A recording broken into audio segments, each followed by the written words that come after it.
I remember repeatedly talking to other finance professionals, and I find this funny now, but they'd talk about a specific accounting concept, like something, and I'd be like, I don't know what you're talking about. Like, oh, now I'm qualified, right? And eventually I'd figure out, oh, you're talking about this. But because of, I'm assuming, my dyslexia, the way that I went about understanding or learning that thing was some unique, special way. It didn't log in my brain in the same way that they logged it in their brain. Right. And that kept happening. Right. I started doing coaching and I realized that people didn't do what I said. And that's when I discovered the psychology of money. Yes. So the area that I did my master's in, right, basically is the psychology of decision making. Right. So we're talking about things such as loss aversion. So us as humans, period, avoid losses as much as possible. When it comes to Black people and money, one major area that I know UK and different parts of the UK are paying attention to, things such as Black people generally not trusting financial institutions. So that's where we have things like Partner. Us not trusting financial institutions, which is where we might get the opportunity to save for later in life and really grow our finances in terms of investing, we're missing out on that. Yeah. So people are left feeling so embarrassed. The banks of these financial institutions who are supposed to be helping them are not. I say obviously, but the spaces trying to do work to improve that, they need to pay more attention to have care for their clients. My message to those spaces is to bring this stuff in.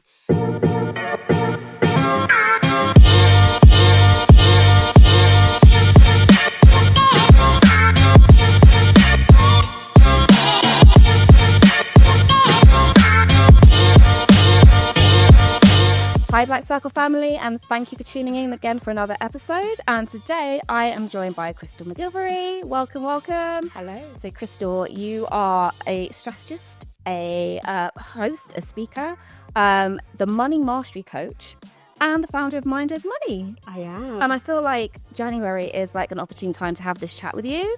As we were saying off camera, it's the most hardest time financially for a lot of people. And so let's kind of like dig into your background. And I know that you started off as a chartered accountant. Mm-hmm. So let's start there and we can kind of talk about like the January rose and how we're dealing with our money at this time of the year. Yeah, I mean, it's funny. I studied financial maths at school and at uni, and I said throughout my whole degree, I'm not going to be an accountant. But I didn't have anyone guiding me, so I went straight in and worked in the creative sector. So for PR agencies, advertising agencies, sitting in the finance department, and got qualified whilst I was working. So I got my employer to pay for my studies, basically. And yeah, I did that for over 15 years. Yeah, and I think since I was 18 years old, I've been teaching maths privately.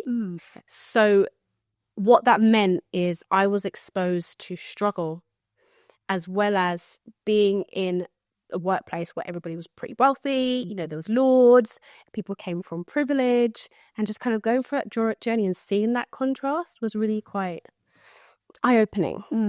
And, you know, just one day I was like, what am I doing? I'm just working for some private company. I don't feel like I'm serving. Yeah. Not fulfilling a purpose. Purpose. I really love that word, and we'll kind of dig into it.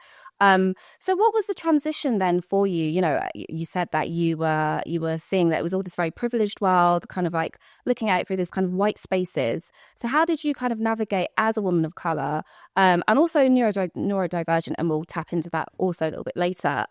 How did you personally kind of navigate those spaces and then think, okay, I need to make this transition now? Yeah. I struggled. I struggled and I didn't know why I struggled. So I was only diagnosed as being an NDR, as you know, when I was doing my master's the other day. Right. So that's a new diagnosis. Yeah. So say, what's it been, 3 years now? So that means I was working, struggling, and I actually thought it was purely because I was Black and because I came from a different background to everybody else. So where I work, say, imagine 100 staff company, I was one of 2 Black people. Wow. So as you can imagine, everyone's the same and I'm the only one who's different, especially when it came to, you know, I grew up in a single parent home, I grew up in a council flat. So when people would share their experiences about what was their normal life, big difference. So I just assumed it was that, but I obviously later realized that no, it's also because of an NT. Like, another layer. There's another layer, yeah, but which is really insightful. But yeah, I struggled in terms of understanding or relating to what they were excited about. Like I just didn't care, or my concerns were so different, or I mean, actually, forgetting the workplace, my actual accountancy, so my studies, I remember repeatedly talking to other finance professionals, and I find this funny now, but they'd talk about a specific accounting concept, like something, and I'll be like, I don't know what you're talking about. Like, oh, now I'm qualified, right? And I'm like, I don't know what you're talking about. And eventually I'd figure out, oh, you're talking about this. But because of, I'm assuming, my dyslexia, the way that I went about understanding or learning that thing was some unique, special way that it didn't log in my brain in the same way that they logged it in their brain. Right. And that kept happening. Right. Which I'm sure we'll get to later, but that links definitely into the work that I do now when it comes to teaching people about finance. Right, right. So let's kind of like dive into where you are now and the coaching and, you know, your professional speaker and just the education around finance. So yeah, just kind of like share your journey where you are today. Yeah. Okay. So quit that in 2018 because of the reason I just said. And I went traveling for a year and a half on my own. I love that. There's nothing to be said about traveling by yourself. It's massive. Yes. You should do it. 100%. Have you done it yourself? I have, yes. Where did you go? Look, I'm done. Stop me. Too. Yeah. It's funny. I've got a couple of older sisters, and they were like, I was going to go just to India for a month. And they're like, Krystle, darling, you're single, you have money, go traveling, babes. So I went around Asia, Singapore, Thailand, Bali, Vietnam, and then I threw over to Africa, and I did Ethiopia, Togo, Benin. You travelled. I traveled. I came back through Turkey. Yeah. I had a great time, and you know, just staying on the tangent for a sec. I learned so much about myself, so it was really massively confidence building. You know, even so many situations as you can imagine in a year and a half, and just realizing I can deal with this. Yeah, I can do it. I can, you can survive kind of traveling by yourself for that length of time. Like you said, it's really character building. It's like a strength that you come back from. You come back a different person. I know. I didn't go away as long as you did, but I came back still a different person. Yes. That's okay. So during that travel, basically, is when I started planning what I want to do when I came back and started my own business. So I was sat in CAS with my big rucksack and my laptop and just planning, okay, I want to, financial education is a thing. What does that look like? So when I came back from travels, I went live. But it was COVID. Oh, gosh. Oh, the dreaded COVID. Yeah, so I went live online. Right. And I remember one of my early days being on a online finance event with Paul Brunson, which was really quite scary, given it was my first one or two live. So yeah, it was great, a great dive into this space. But yeah, I started with personal finance and that was fine. But quite quickly, I started doing coaching and I realized that people didn't do what I said. Okay. And I was like, why? What's the problem here? Why? Like, it's quite clear. Do the thing. And that's when I discovered the psychology of money. Yes. And this is what I want to dig into a bit. So money and mindset. Exploring behavioral finance. So how beliefs and emotions influence financial decisions. Yeah, it's a whole massive thing. So the area that I did my master's in, right, basically is the psychology of decision making. Right. So what I do is I apply it to finance. So we're talking about things such as loss aversion. So us as humans, period, avoid losses as much as possible. So this causes us to be really cautious, for example. So many people would avoid investing. It's a scary thing. They think they're going to lose their money. As an example of a bias that we have that affects our decision making. Others include something called present bias, which is where we are focused on the here and now. So if you think about, again, related to investing, but saving, we are more likely to save for like the short term, the holiday at the end of the year or to buy the car. And it's harder for us to like conceptualize and understand the importance of saving for retirement. So putting money away for years and years and years, because our brains struggle with, it's called temporal distance. So it's thinking that far ahead. But all of this, thinking back to the now affects what we do with our money, affects, our financial security. Have you got an insurance policy in place? But because we struggle to think about that, we don't do what we need to do. And then there's so many other areas we could talk about. Like we could talk about the impact of our peers. and our social circle and wanting to fit in. You know, when you look at a group of friends, they all look pretty similar in terms of the kind of car they drive. Yes. The kind of this kind of status. all of that, exactly. And, you know, there's something called signaling, where we are basically showing others that we're like you, who how we dress and we fit in. Which, you know, we want to be connected to each other, right? We want to. But again, when we're thinking about a financial situation, some of those decisions don't quite match. So just kind of going back a little bit, when we think about the Black community, and typically our demographic, it's, you know, financial literacy is the buzzword of the day. And I know from my experience, I didn't kind of grow up with the education of, okay, you have to have a credit card. This is what you do with a credit card, or this is the things that you do, the do's and don'ts. Yep. So kind of what have been your findings around that, and just kind of like your findings around that area? Yeah, when it comes to Black people and money. I mean, one major area that I know UK in different parts of the UK are paying attention to, maybe not enough, I would say, but is things such as Black people generally not trusting financial institutions. So that's where we have things like Partner. Yes. Understandably, we can see why.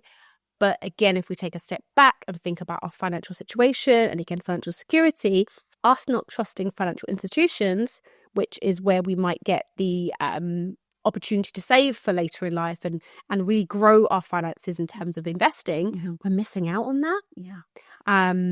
As one area.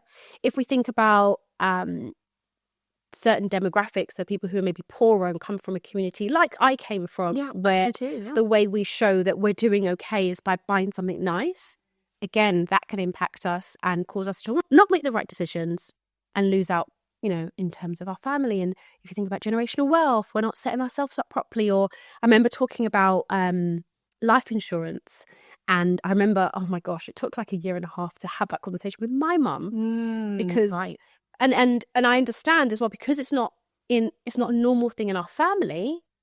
She was uncomfortable about even the idea of me talking to her about, I guess, one, death, and then I guess me talking about money from her. Like, she really was just uncomfortable with it and just kept it at bay. And I can imagine so many parents are like that. And again, that affects generational wealth massively. Oh, hugely. Yeah, exactly. You know, not to be morbid, but if when the time comes and there's like, okay, how are we going to cover the cost of the funeral, and like what's going to happen with the mortgage, and there's so many things that it brings up. And like you said, it's such a uncomfortable conversation. And I know that in my family, we've just only recently started thinking about and looking at that as well. And my parents are kind of like in their 60s now. So it's just like, what is the difference between our community and the Black community, and then say like middle class white community, where they're openly having these conversations and they're being encouraged and fostered to have these conversations, where it's just this kind of not embarrassment with us, but it's like this, we don't talk about it. It's our business. We don't share it, you know? There's a disconnect there. There is, and it's interesting, just something you said just now. I know that what I've seen is there's a thing around, we believe we have to present ourselves in a certain way. And I think that goes back to, you know, years ago when we first came over or whatever, and we had to show that we were doing just fine as a Black people. We weren't struggling. So that's where it's really important for us to present ourselves in a certain way, which is why we go to spending money. And back to what you said, you know, keeping that stuff hush hush. Yeah. You know, I know this is about money predominantly, but, you know, same with like mental health issues. We could just keep that quiet or deny that it exists altogether. There's a proudness, isn't it? There is. Sometimes pride comes before a fall, but yeah, it definitely is. So kind of like your perspective on connecting money on the mind and improving financial dexterity. Let's kind of dig into that a little bit. Yeah, so I guess when you talk about connecting money to the mind, or when I talk about that, I talk about it in terms of self-awareness, first of all, emotional, understanding how your brain works. Like, what is your mind doing? A lot of the time when I'm delivering workshops or working with people one-on-one, because I do coaching, right? People are so surprised that there are reasons behind what they're doing. Because I think naturally people are like, oh, this is just what I do. I'm stupid, which literally cripples me when people say that. They're stupid, or this is just how their brain works.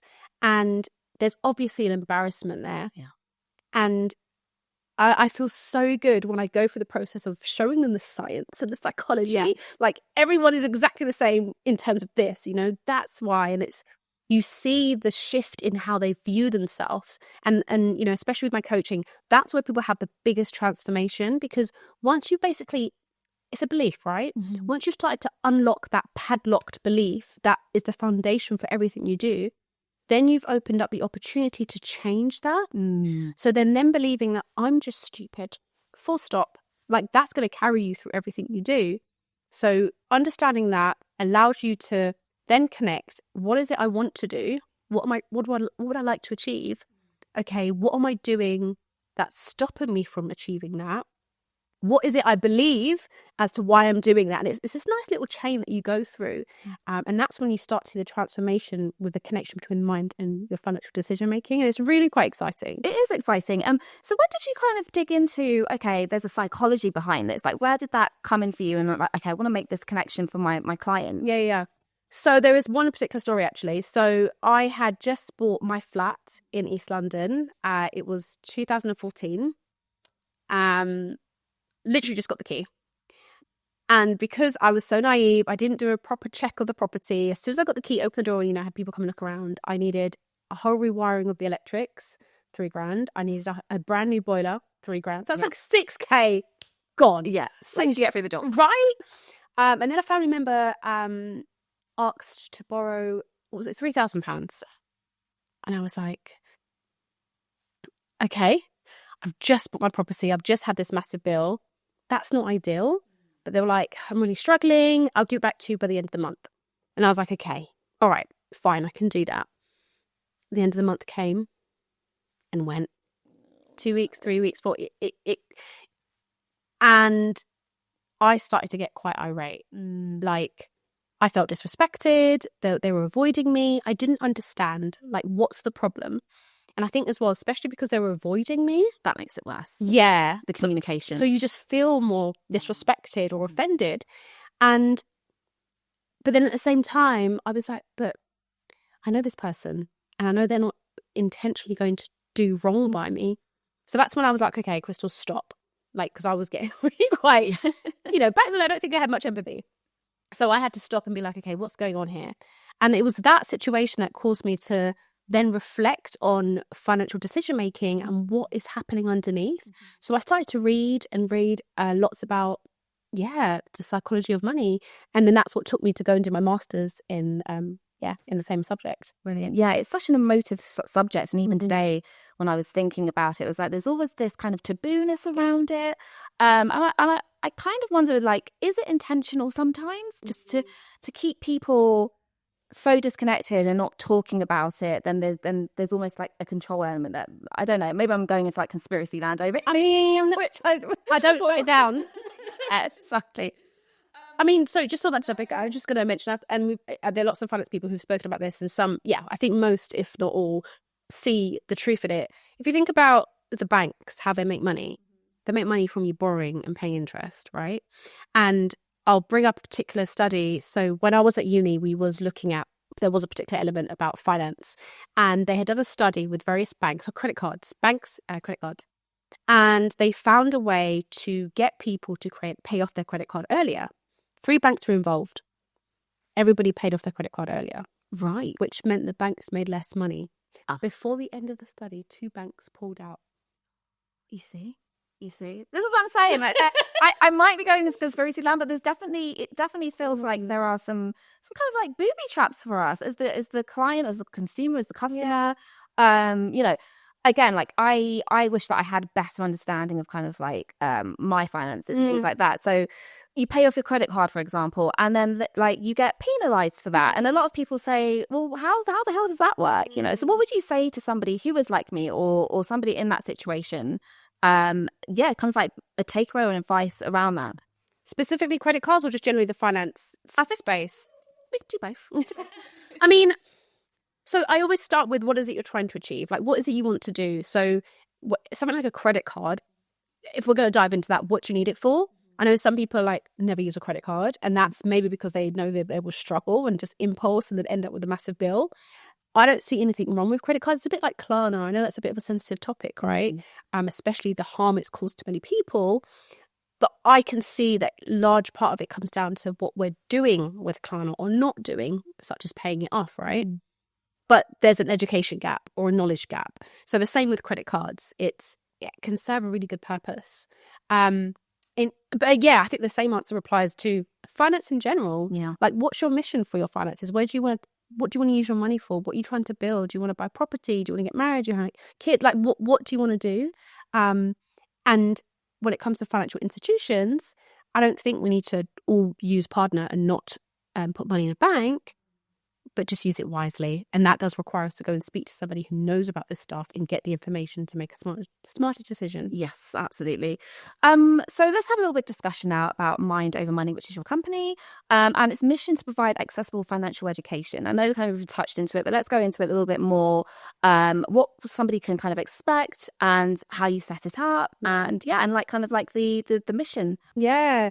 I mean, like I said, I started it when I just got back from travels and it was COVID. I don't think I launched the company then, but I started doing the work, and I started then by doing, workshops in person, online, helping people with that, personal finance initially. And then I got into coaching because people were asking me specifically, do you work with people one-on-one? I was like, I mean, I can. Yeah. And over time I've built out, a comprehensive program. In terms of the aims, there's two areas. There's business and personal. So personal, as I said, that's how I started. And because and leaning into the business, largely when I work with entrepreneurs, we usually do the personal bit first. Okay, yeah. And if you think about it, especially if they're a solo founder, everything they do in their business when it comes to finances is dependent on them. Yes. Yeah. So if they're struggling with their business finances, avoiding things, not understanding things, they need to understand, unless they're going to get a finance professional to work in their business and support them along the way, then they need to learn and overcome some, blockages, etc. I, at the moment I've got 2 coaching packages, one for entrepreneurs, one for individuals. And then I'm often hired by companies to deliver training to their employees, or organizations that work with entrepreneurs and take them through cohorts and stuff. Yeah. So maybe supporting them on the finance side. And then I've worked with companies such as, Albright and Boots, putting together that course and things like that. So lending myself to different spaces, as long as they're focused on helping the individual, do better financially. And kind of like, what's the dynamics when you do work with these, like you said, Boots and Albrights? Again, I keep touching back to like being a woman of colour, being a Black woman. Like, what's the kind of dynamics working with the bigger brands? It's a good question. I think the bigger the brand, the harder it can be to work with them sometimes, because they have their set ways of working, right? And you often have to, it's often harder to be flexible about maybe your fee or what the working arrangements look like. So that one I did quite a few years ago. But when I work with a corporate, it's whatever I say, really, right? It's this is what I can offer and this is how it's going to look. And I think that's really important as well, especially as I've gone on my journey. I'm the expert, so I know what works for people. So where a corporate might say to me, this is what we want to teach our people, and it's like, have you surveyed them? Have you understood where they are in their life cycle? How do you know that this is what they need? And often you find out that they've just kind of randomly plucked a topic because they've sat in a room and decided. That's where I think it's really important for me to come in with, actually, this is what I know.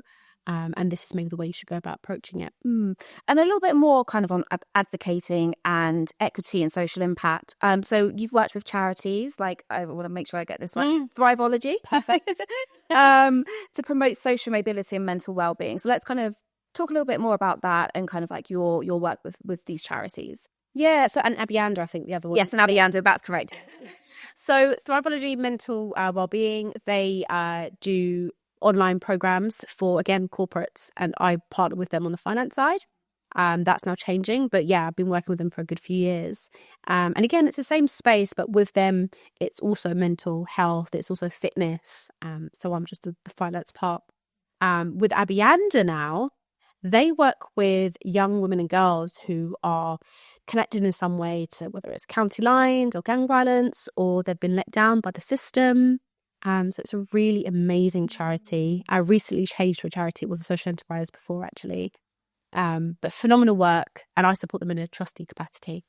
So there's something to be said about, again, talking now about kind of like the county lines, about youth education. Okay, yes, you have your maths class and whatever, but outside of that, again, and I keep going back to, you know, credit cards and not teaching you life insurance, but you're not taught that in your maths class. All. And these are life skills, and how invaluable that is to kind of reach that generation at that stage in their life. So yeah, let's kind of talk a bit more about that. Just if you've seen any like in real time stories that you could share, like yeah, I mean, predominantly with my work, I work with adults. Okay, right. But that age group, I wouldn't work with children, as in like under 15, really. But yeah, teens, late teens, up to college, university. They so need it. Yeah. I mean, when I think back to when I was that age, I didn't know anything. Same. You know, we all took out Freshers Week, the credit card. And I know lots of people had, you know, massive debts for years and years off the back of that, because they weren't explained like what this is and what that means.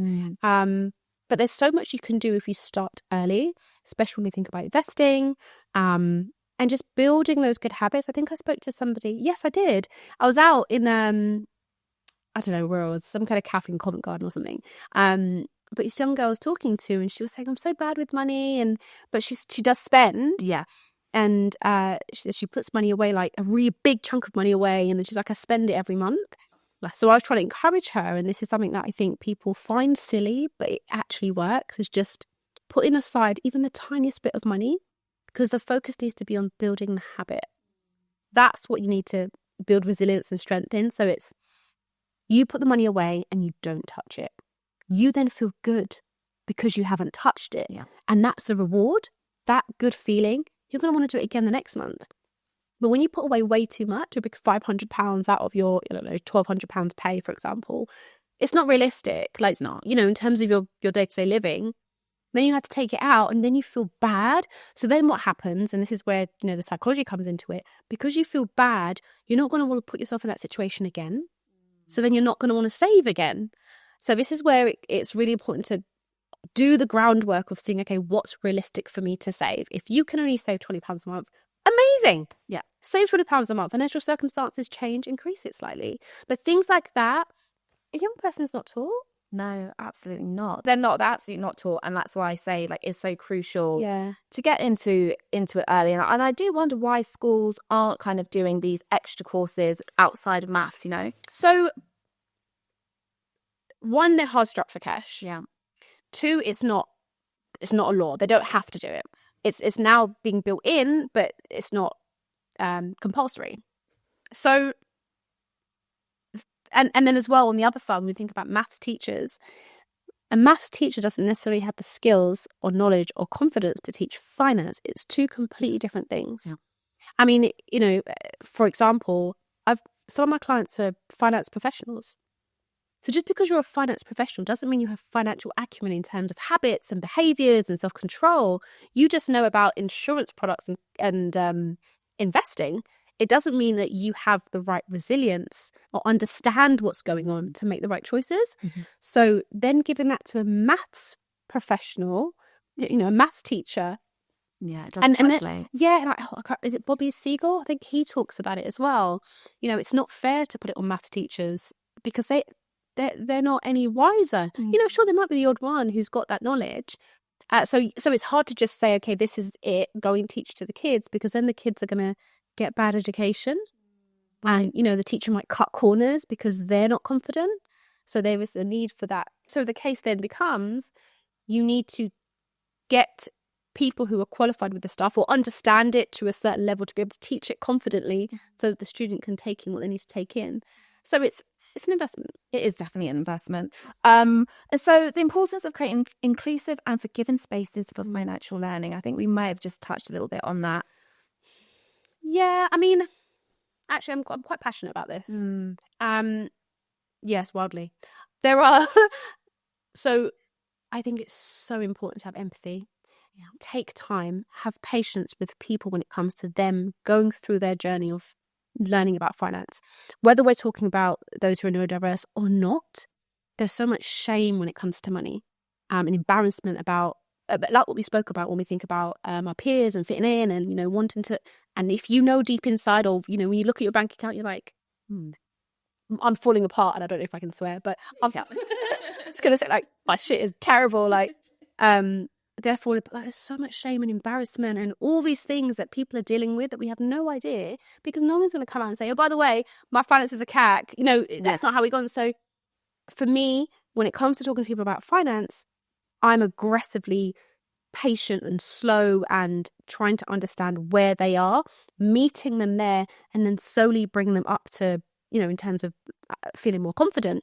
And I get really passionate about this because I see there are so many finance professionals that don't have that.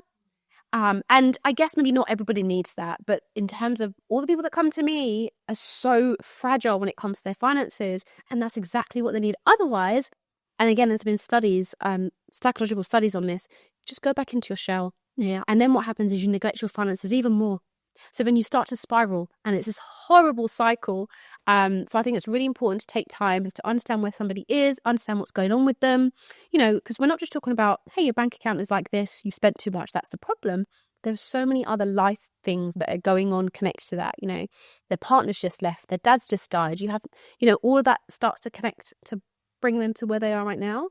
So yeah, I can talk about that forever because No, please do. And I think before our conversation today, I'd always thought about it from a logical perspective, when really it's an emotional perspective. It really is. So that's been really enlightening for me in this conversation. Oh yeah, definitely. So for kind of like the people that are listening today, and we said it at the top of the conversation about it being January, and it's probably the most hardest financial month of the year. Yeah. So what are some of the kind of takeaways or actions that we can leave our listeners today to kind of like prepare for January when we know Christmas is around the corner, or what we can do like long term, or just to avoid being in the red, really? Yeah, I mean, one thing that I know a lot of people do is, for example, for Christmas, they save up every single month to have a pot of money to spend at Christmas. Yeah. And when I'm doing the financial planning exercise, because I don't think the budget is not sufficient. You need to plan for, you know, at least 12 months. I suggest that with everything. So allocate a certain amount of money every month for whatever your categories are. You know, if it's not a direct debit, it's like, you know, personal bills or whatever. And see your finances in that way. So when it gets to something like Christmas, you know that that's going to come up. You know that, you know, or you decide, I'm going to spend no more than £500 at Christmas, and plan for that. And then, you know, we've heard it before, but like, you get paid early at Christmas. Yes. Doesn't mean you should spend it early. No. You should not touch it until it's normal payday. Right. And because otherwise your next payday is excruciatingly far away. It's horrible. And yeah, things like that, I think, because then you're in a normal cycle. Yeah.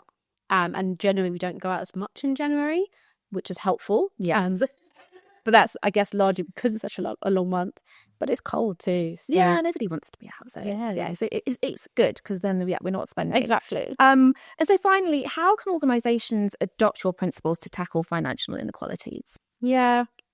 So again, another area that I get really passionate about, whether it's I like almost every week I have a story about somebody being spoken to quite rudely by their accountant, or someone at the bank who made them feel stupid because of something to do with their banking or whatever.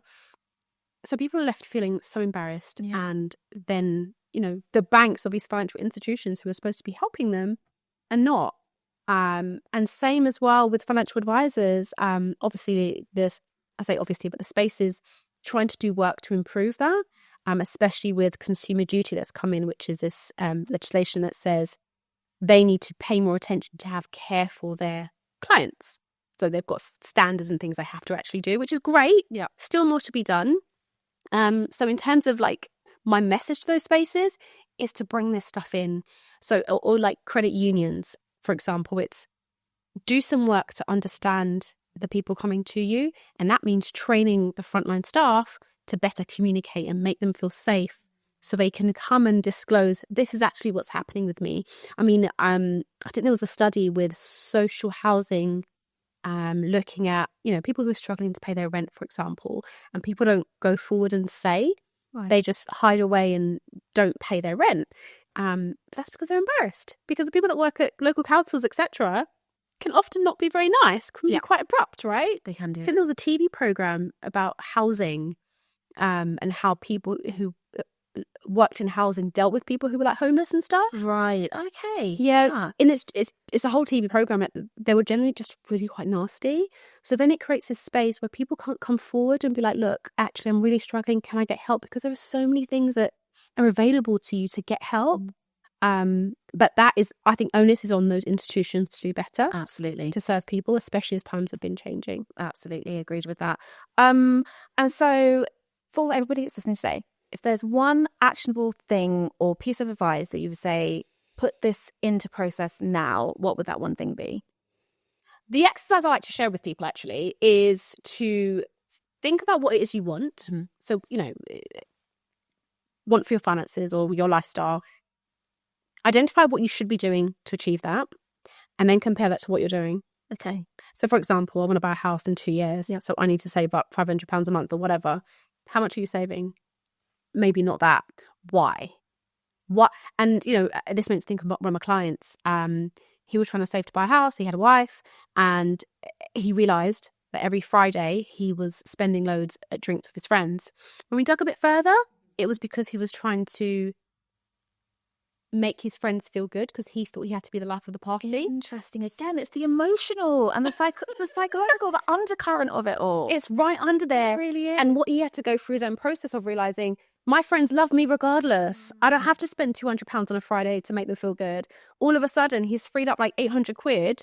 Like it's everything is tied back to something human. Yeah. So my advice would be, think about that for yourself. If you're finding or you're frustrated that something's not working with your finances, like I could give a practical tip about save 20% or whatever, but actually, no, reflect on your current finances and what's happening underneath.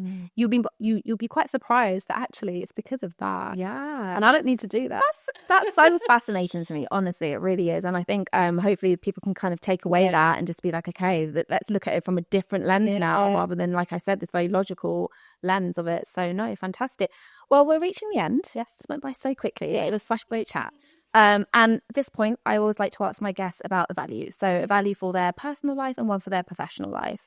So it can be one word or just kind of an explanation, but let's start with your professional life. I think in professional will be enthusiasm. And I think that's because what I do when it comes to work, like I have to be passionate about it. Yeah. It has to be purpose driven. I have to really care. Otherwise, why am I doing it? Because I'm going to bring shit.